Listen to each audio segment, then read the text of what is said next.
நீ உள்ள போற இவனை பிரேம் உள்ள நீ பிரேம் உள்ள போற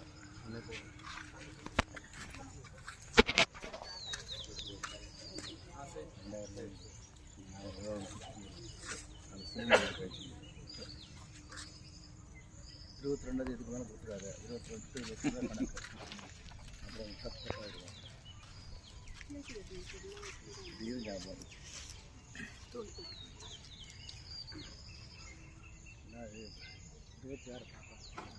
அனைவருக்கும் காலை வணக்கம்.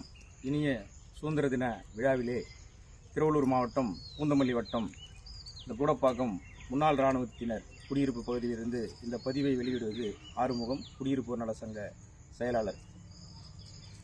இந்த திருவள்ளூர் மாவட்டத்தில் இந்த கூடப்பாக்கம் பகுதி நாங்கள் 2ஆம் உலகப் போரில் பணியாற்றிய என் தந்தையை போன்ற முன்னாள் இராணுவ வீரர்களுக்கு ஓய்வு பெற்ற பின் எங்களுக்கு மறு வேலைவாய்ப்போ பென்ஷன் செட்டில்மெண்ட் எதுவும் வழங்கப்படாத நிலையில் நெய்யூர் கூடப்பாக்கம் முன்னாள் இராணுவத்தின் நிலக்குடியேற்ற கூட்டுறவு சங்கம் தமிழக அரசால் ஏற்படுத்தப்பட்டு 1946ஆம் ஆண்டு எங்களின் மறுவாழ்விற்காக விவசாய நிலமும் வீட்டுமனையும் இங்கே தமிழக அரசால் அமைத்து தரப்பட்டது. அதில் தொடர்ந்து 80 ஆண்டு காலமாக இங்கே நாங்கள் விவசாயம் செய்து குடியிருந்தும் வாழ்ந்து வருகிறோம். வழங்கப்பட்ட விவசாய நிலங்களுக்கு 20 ஆண்டுகள் கழித்து பட்டா மாவட்ட ஆட்சியர் வழங்கப்பட வேண்டும் என்று அரசு உத்தரவு 329 1952ஆம் ஆண்டு வெளியிடப்பட்டது. ஆனால் அதுவும் இதுவரை செயல்படுத்தவில்லை. அதன் பிறகு கடந்த 2004ஆம் ஆண்டு 30 ஆண்டுகள் தொடர்ந்து தம் வசம் வைத்து விவசாயம் செய்யும் முன்னாள் இராணுவத்தினர் அவருடைய வாரிசுதாரர்களுக்கு எந்தவித நிலக்கரியுமின்றி விவசாய நிலமும் பட்டாவும் வீட்டு மனைகளுக்கு பட்டாவும் வழங்க வேண்டும் என்று கடந்த 2004ஆம் ஆண்டு 277 என்ற அரசாணையை 4/6/2004ஆம் ஆண்டு அரசு வெளியிட்டது. அதன் பேரில் வீட்டு மனைகளுக்கு பட்டா வழங்கப்பட்டுவிட்ட நிலையிலும் கூட விவசாய நிலங்களுக்கு பட்டா வழங்காமல் இந்த கடந்த ஆட்சியாளர்கள் அலைகழித்து கொண்டே வந்தார்கள். இதற்கிடையே நாங்கள் சென்னை உயர்நீதிமன்றத்தை நாடி நீதி கேட்டதற்கு நீதியரசர் ஐயா கிருஷ்ணகுமார் அவர்களும் 30/8/2023 அன்று 12 வார கால அவகாசத்தில் இவர்கள் பட்டா வழங்க வேண்டும் என்று ஒரு அரிய உத்தரவை பிறப்பித்துள்ளார். அந்த உத்தரவின் பேரிலே பூந்தமல்லி வட்டாட்சியர் இந்த விவசாய நிலங்களை பார்வையிட்டு புலத்தணிக்கை செய்து ஆர்டிஓ, டிஆர்ஓ, மாவட்ட ஆட்சியருக்கு கோப்புகளை அனுப்பி வைத்து விட்டார். மாவட்ட ஆட்சியரும் நில நிர்வாக ஆணையருக்கும் வருவாய்த்துறை செயலாளருக்கும் அனுப்பிவிட்டதாக அறிகிறோம். இருந்தும் கூட அரசு உத்தரவு இருந்து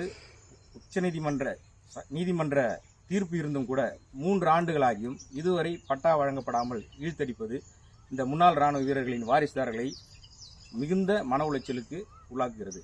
கடந்த ஆண்டு இதே ஆகஸ்ட் 15 தேதியில் கூட நாங்கள் சுதந்திர தினத்தை மறுத்து கருப்பு கொடி ஏற்றப் போவதாக கூட அறிவித்தோம். இருந்தாலும் இந்த இராணுவ வீரர்களின் வாரிசுதாரர்கள் இராணுவ வீரர்கள் அதை செய்யக்கூடாது என்ற முறையிலே எல்லாரும் அமைதியாக தேசிய கொடி தான் கடந்த ஆண்டு ஏற்றினோம்.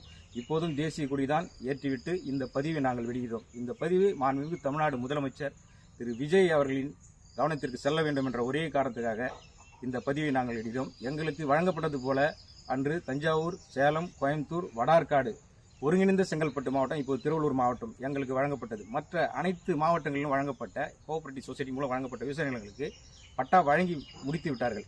ஏன் இந்த தமிழக அரசு இதுவரை எங்களை புறக்கணிக்கிறது என்பது எங்களுக்கு புரியவில்லை. ஆதலால் இங்கு எல்லாருமே நாங்கள் ஒரு மிடில் கிளாஸ் ஃபேமிலியாக தான் இங்கே வசித்து கொண்டிருக்கிறோம். எங்களுக்கு பென்ஷன் கிடையாது, செட்டில்மெண்ட் கிடையாது, மறு வேலைவாய்ப்பு கிடைக்காது. அதுக்காக தான் இந்த மறுவாழ்வுக்காக இந்த நிலங்களை அரசாங்கம் எங்களுக்கு கொடுக்கப்பட்டிருக்கு. 3 தலைமுறையாக இங்கே வாழ்ந்து வருகிறோம்.